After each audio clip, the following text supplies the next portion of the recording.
días. A medida que iban avanzando las presentaciones, a mí se me iban acabando los temas. Así que voy a tratar de ir colocando algunos puntos, digamos, de lo que traía preparado.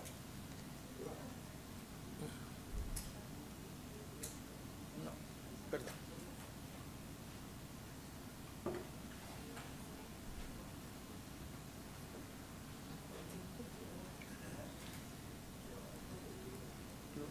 Ya, perdón. Ya. Los 4 puntos que había planteado eran situaciones de la segregación escolar en Chile, fuentes de segregación, importancia y centralidad del tema y propuesta de política. Voy a pasar muy rápido por 1 y 2 y voy a tratar de decir un poquito más en 3 y 4. La segregación escolar en Chile, yo creo que lo primero que es importante anotar, se ha dicho ya, que estamos hablando de una parte de la segregación, que es la segregación socioeconómica. Hay otra segregación escolar que también tiene problemas y que ha sido poco analizada todavía. Lo segundo que también se ha dicho, pero que es importante tener en cuenta, es que el sistema escolar chileno ha sido siempre fuertemente segregado.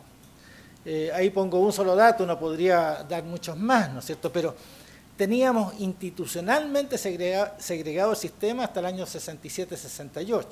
O sea, no hace mucho tiempo que se suprimió esa segregación ya legal, en el cual había un camino de escuela para los pobres y había un camino de escuelas para la élite. Desde el siglo XIX hasta hoy, la élite de Chile siempre se ha educado aparte. Entonces, son cosas que están ahí y que son importantes tener en cuenta. Los datos son fuertes, no los vamos a repetir, pero voy a saltar acá a una cosa al final.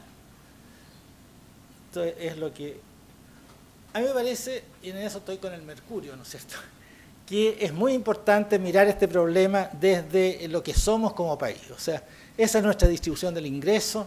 Con esa distribución del ingreso, el hecho de que tengamos segregación en la escuela es casi connatural. Y desde ese punto de vista, yo creo que esta idea de que tenemos que ir a un país más igualitario es central. Eso no va contra que tenemos que luchar desde ya contra todo tipo de segregaciones en la escuela, pero teniendo en cuenta, ¿no es cierto?, de que estamos luchando contra un monstruo que tiene un sustento, digamos, que no está en el sistema escolar, sino que está fuera del sistema escolar. Hay algunas de las cosas que ya han sido suficientemente dichas. Dentro del tema de la fuente de la segregación educativa, yo creo que los papers que hemos leído hoy nos dan un elemento importante, y es que ciertamente el sistema de selección de escuelas es lo que está en la base, pero es muy difícil distinguir si es la demanda o la oferta la que está produciendo segregación, y que normalmente son intercausales. O sea, es el tipo de sistema, el tipo de oferta que tenemos el que genera un tipo de demanda, y obviamente también esa demanda influye en la oferta, pero hay que mirar las dos cosas juntas, no es posible distinguir mucho. Y eso yo creo que en el momento de las políticas es importante tenerlo en cuenta. Voy a ir a la importancia de la integración educativa. Yo creo que esto está muy dicho y yo creo que Hernando recién lo resaltó, pero yo quisiera resaltarlo desde otro punto de vista. La integración es una exigencia democrática, eso está bien dicho, pero es una exigencia democrática hecha a la educación. Y yo creo que ese punto me parece importante resaltarlo. O sea, en el fondo es no solamente que tenemos por justicia que tener una educación integrada, sino que para poder tener justicia y para poder tener democracia tenemos que tener una educación inclusiva. O sea, la educación le toca esta pega, ¿no es cierto?, de generar inclusión. O sea, es un poco el pasaje el rito de entrada, ¿no es cierto?, para esa sociedad democrática. Es fundacional con respecto a la sociedad democrática. Y por otro lado hay un facilitador pedagógico importante. Ahí está un poco lo que venía diciendo, ¿no es cierto? Hay una relación educación-sociedad importante, o sea, desde donde tenemos que mirar el problema. La democracia, y lo sabemos bien y dolorosamente en este país, ¿no es cierto?, es una construcción histórica. Construcción histórica significa que se puede destruir históricamente también. Y desde ese punto de vista, ¿no es cierto?, este poquito que estamos poniendo todos los días en la escuela para construir democracia es absolutamente central. y una educación como la que tenemos no está poniendo ese poquito. Yo creo que ahí es donde está el esfuerzo central. Hay una experiencia de igualdad en dignidad y derecho y ciudadanía que solamente la puedo hacer si tengo una mixtura social en la escuela. O sea, no es reconocer al otro como un distinto a mí, con igualdad con respecto a mí, si no tengo otros con los cuales encontrarme en la escuela. Eso desde el punto de vista de la escuela como educación de ciudadanía. La escuela como academia, como enseñanza de un conjunto de destrezas culturales necesarias para vivir y convivir en sociedad y producir en sociedad, también se ve notablemente mejorada con la inclusión y con la integración. El desempeño escolar individual está más asociado a las condiciones socioeconómicas de los compañeros que a las de la familia. O sea, en el fondo, ahí hay un elemento central. Si yo tengo puros compañeros, ¿no es cierto?, que vienen de hogares donde la cultura letrada es muy baja, obviamente que el resultado escolar va a ser crecientemente bajo. Un estudiante vulnerable que asiste a un colegio diverso tiene el famoso efecto Pares, ¿no es cierto?, las posibilidades de mejorar su aprendizaje muchísimo más. Por otro lado, yo creo que hay un efecto socioafectivo de la segregación que es muy importante. O sea, es cuestión de ponerse, ¿no es cierto?, en la condición de un profesor o profesora que está enseñándole a un conjunto de niños cuando ella sabe que ese conjunto de niños, ¿no es cierto?, vienen de hogares donde no se lee, de hogares donde lo que ella está enseñando importa poco. Cuando le está enseñando a un conjunto de niños donde ella cree que no van a llegar a terminar la enseñanza media o no van a llegar a la universidad. Hay un efecto de las expectativas del docente en la forma como trabaja que es central y que se anulan obviamente con el sistema de segregación. Finalmente, eso cae en autoestima de los niños también, entonces tiene la reversa. Por último, hay un tema con la segregación que inhibe brutalmente la voz de las escuelas pobres. Un detalle que siempre se ha dicho, ¿no es cierto? Si nosotros tuviéramos el 50% de los diputados y senadores con sus hijos en la escuela pública, ni se habría terminado ni estaría en las condiciones que está. O sea, hay obviamente una escuela que no tiene poder en la sociedad para defenderse. Respecto a las propuestas de política, ese es más o menos el mapa. El primer paper nos habla, ¿no es cierto?, de suprimir barreras de entrada, selección y financiamiento compartido, suprimir el financiamiento compartido y reemplazarlo gradualmente con recursos privados, posibilidad de apurar con la SEP para sectores medios adaptada, no selección, hay leyes que no se cumplen, la ley del 15% apareció ahí, citada por el ACUA, yo creo que se nos había olvidado hasta que existía esa ley. Si no se cumple la de la selección, un trabajo de Tere Rojas fue a preguntar a la escuela si la cumplían y la escuela no la conocen. O sea, no hay formas de inscripción. Flores y Carrasco optan por aumentar el valor a la educación en áreas vulnerables, disminuir la competencia entre escuelas y aumentar la planificación. Eliminar o reducir el financiamiento compartido, más erradicación del lucro. Habrá, dice, oposición de quienes ven en copago mecanismos de cierre social y por lo tanto ahí hay un tema que no es solamente medidas políticas e institucionales, sino que hay un tema de cultura política, hay un tema de persuasión social también que está metido en esto.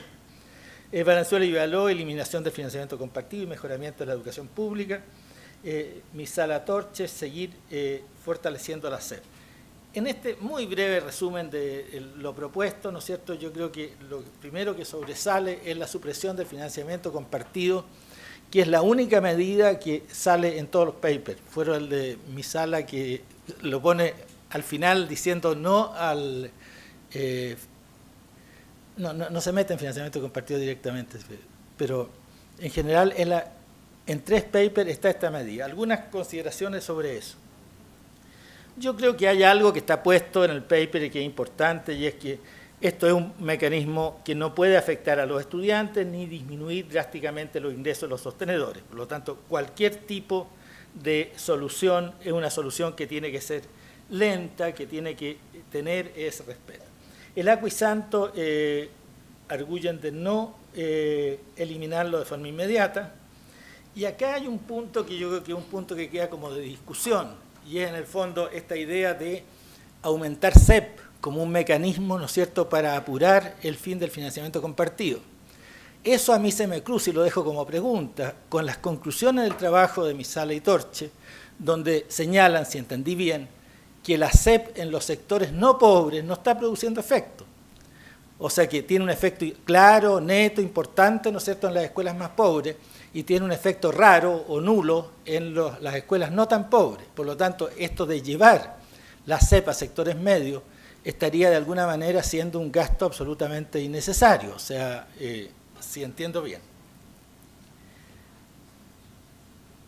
La otra cosa que se insiste, y yo creo que en esto también es importante, y es que el financiamiento compartido no puede ser una medida aislada. O sea, en el fondo, cuando estamos hablando de suprimir financiamiento compartido, estamos hablando simultáneamente de mejorar la educación pública y estamos hablando simultáneamente de colocar barreras de entrada a la educación particular subvencionada, ¿vale? Es decir, estamos pensando en que vamos a seguir hacia adelante creando escuelas donde se necesitan escuelas y no donde hay gente dispuesta a poner escuelas. O sea, estas tres cosas yo creo que hay que combinar. Respecto a mejor educación pública,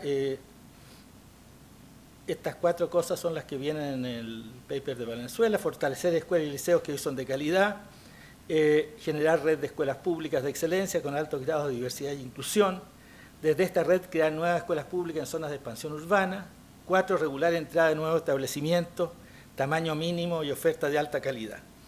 Aquí lo que me produce a mí una cierta disonancia o pregunta al menos es ¿por dónde nos vamos? ¿No es cierto? Si nos vamos por fortalecer lo que está bien o si nos vamos por apurar un mejoramiento en lo que está extremadamente mal. Los resultados de la CEP, resultados anteriores como los resultados de las 900 escuelas o el MESE rural en su momento, muestran algo que es interesante, y es que el trabajo de subir rápido lo que está muy malo es relativamente fácil. O sea, es algo posible, ¿no es cierto? Y desde ese punto de vista creo que es imperdonable no hacerlo. Lo que está bien, por supuesto que hay que colocar los resguardos para que no pase a estar mal, digamos. Pero yo creo que la atención de política tiene que estar hoy día claramente en los sectores de mayor necesidad. Eso me parece importante. Otra medida, y con esto termino, está el tema de la gentrificación, que de alguna manera lo había dicho antes. Me parece que esa es una medida que va por el lado, digamos, de apurarse en resolver los problemas de los que están peor. Y desde ese punto de vista a mí me parece importante. O sea, todo lo otro va a tener efecto, pero va a tener efecto a más mediano plazo. La prohibición de selección, ya se dijo antes, me parece que es central empezar a tomarla en serio.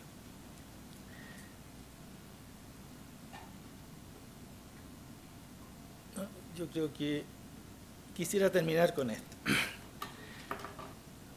Obviamente que el tema que estamos tratando coloca en la picana necesariamente la educación pagada, y es un tema sobre el cual somos todos bastante afónicos. O sea, cuesta, tal vez porque muchos nos educamos ahí, o educamos a nuestros hijos ahí, o en mi caso tenemos a nuestros nietos ahí, que cuesta hablar de esto, pero yo creo que aquí hay un tema central. O sea, no vamos a tener un cambio fuerte del sistema educativo chileno si no cambiamos radicalmente la educación pagada. Y hay que partir por algo ahí. A mí se me ocurrían, ¿no es cierto?, diferentes cosas. O sea, suprimirla sería lo más fácil desde el punto de vista de que nos sacamos el problema, pero no lo vamos a poder hacer.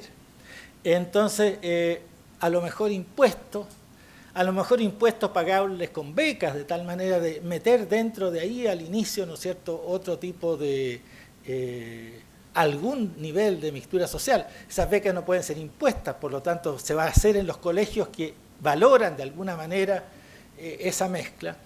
Ahora, yo tengo la impresión acá que esto va más por el lado de político, cultural, de movimientos sociales, de grupos de padres jóvenes, ¿no es cierto?, que deciden hacer las cosas de otra manera y empezar a colocar a sus hijos en la educación pública. Yo creo que acá, pero es un tema que hay que abordarlo. O sea, lo único que yo quisiera decir, ¿no es cierto?, es que si esto no lo tocamos, estamos haciendo una reflexión sobre la segregación escolar que es tremendamente coja. Muchas gracias.